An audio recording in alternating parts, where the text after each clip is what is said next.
All right, welcome back. We have not done a tutorial in a while, so today I wanted to take some time and discuss riffs and how we can repeat them from octave to octave. So a riff is a group of notes that we use in a row just to kind of show off. It could be an ostinato, or it could be just a signature part of a song. So signature riffs would be like this, for example. So you should know that that's Money for Nothing by Dire Straits, just by the way I played that. Or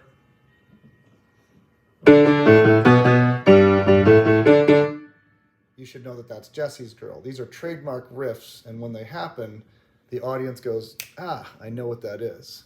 And the more accurately you play those riffs, the more cool your audience thinks you are. So another good one is so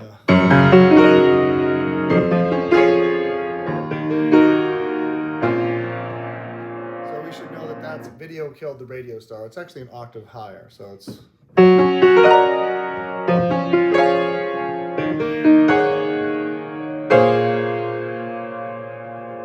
riffs or groups of chords or notes that we play help build excitement with the audience. So I wanted to revisit, when I play Footloose, I keep the, we studied Footloose in a previous tutorial, and basically it's, that's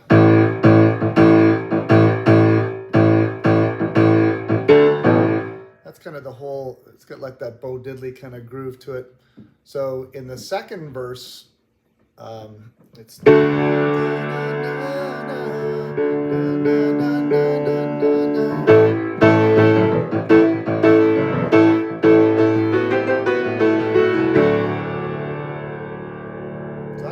kind of a pre-chorus, but in the second pre-chorus, I do a little thing where I throw a riff in, and it's just kind of you're not singing, so it's cool to show off for just a second. So I'm going to play the riff.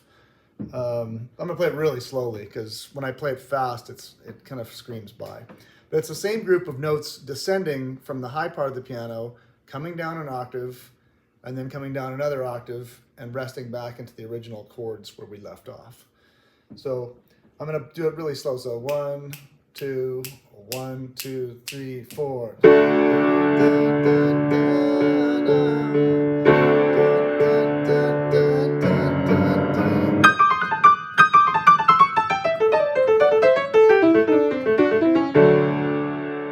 That's really fast, but it sounds cool. So it's in the key of A.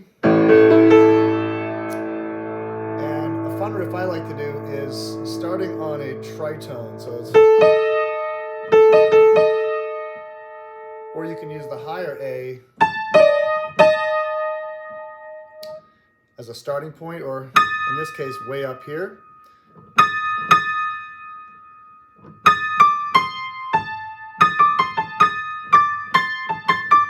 When you use that A pedal on top, it's pretty cool. You can create a lot of tension, so you can go.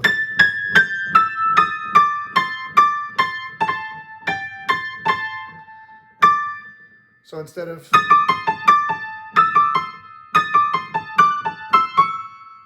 I'll play it down lower, slower. And again down here. You use two hands, you can do a little bit faster, so you're trading from one hand to the other. So I'll do it again slowly here. Kind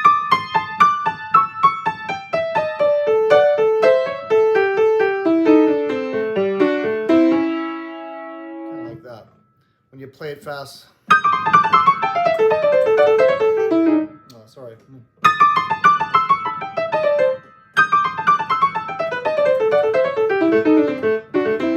There's a lower A in between each of those riffs to kind of break it up. So one more time.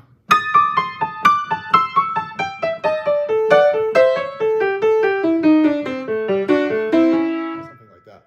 So the idea is, and if you play that riff and then go down to the next octave, so it's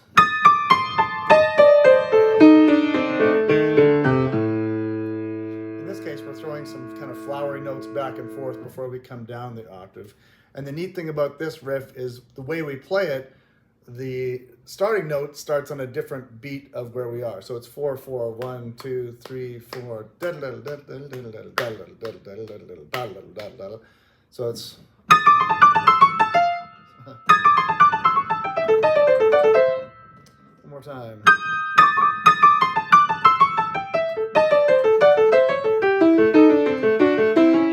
That's better. So when you play that, it's the same thing over and over again, but when you go from octave to octave, it sounds super cool and super flowery. So if we do it fast, like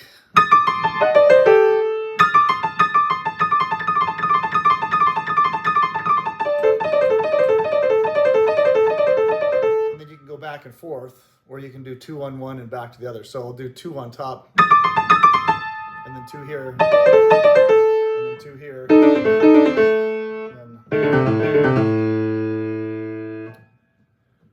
so you can do 1 on the high octave, come down, and then come back up again like this.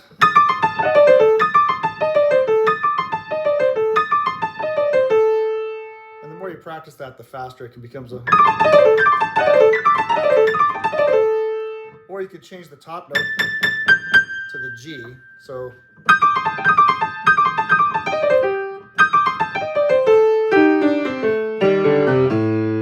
that works. So the A. And then to make it even fancier, you can do a little kind of a appoggiatura off the D. So instead of just...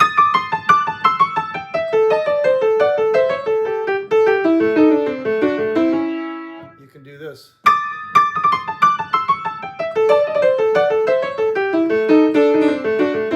This little fancier thing, so it's...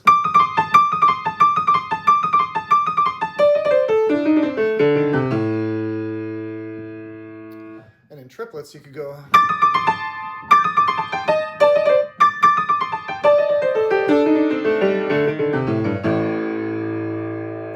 So one more time, I'll do that, slow that.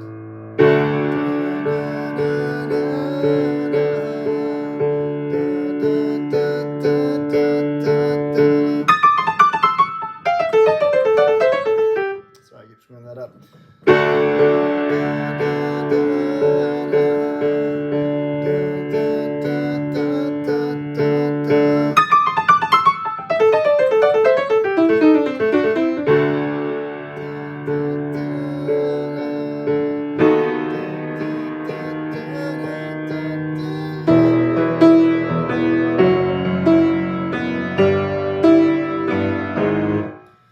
So that's a fun riff you can throw in. You're not singing. It's a cool moment to show off. Anyway, you can get your partner to not play drums during that part, just to like, hey, pay attention to what my partner's doing.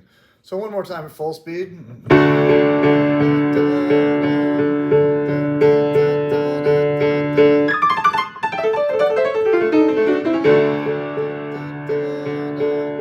then this B7, you can do an arpeggio on that B7 to be...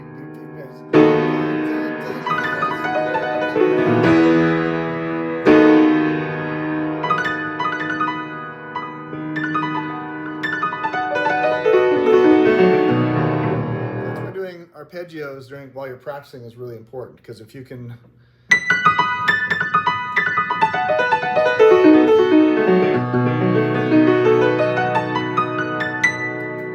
fast arpeggios sound super flowery, so it's kind of cool. So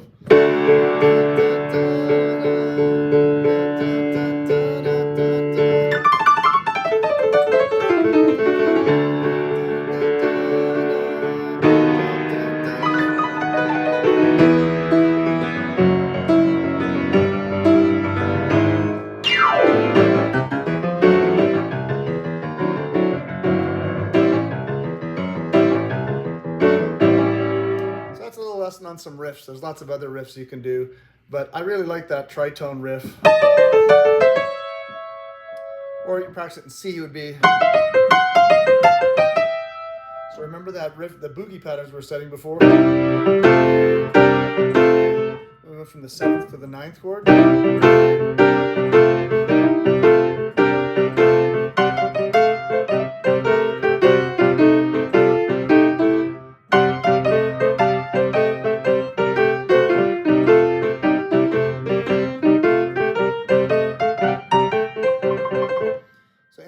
Anytime you do a riff, practice doing the riff from one octave to the other. So like this, for example.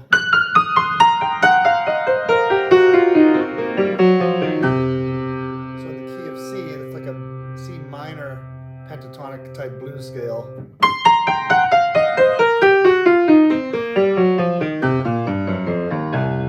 And you'll notice that as we come down, the C lands on a different beat. So if we go 1, 2, 3, 4, 1, 2, 3, 4, 1, 2, 3, 4.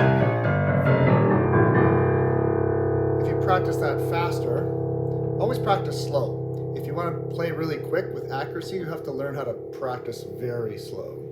So if you're struggling with learning a song or trying to figure it out, there's apps you can get. There's one called Capo that slows things down, and it will actually, you can select from this bar to this bar and just rehearse it over and over and over again.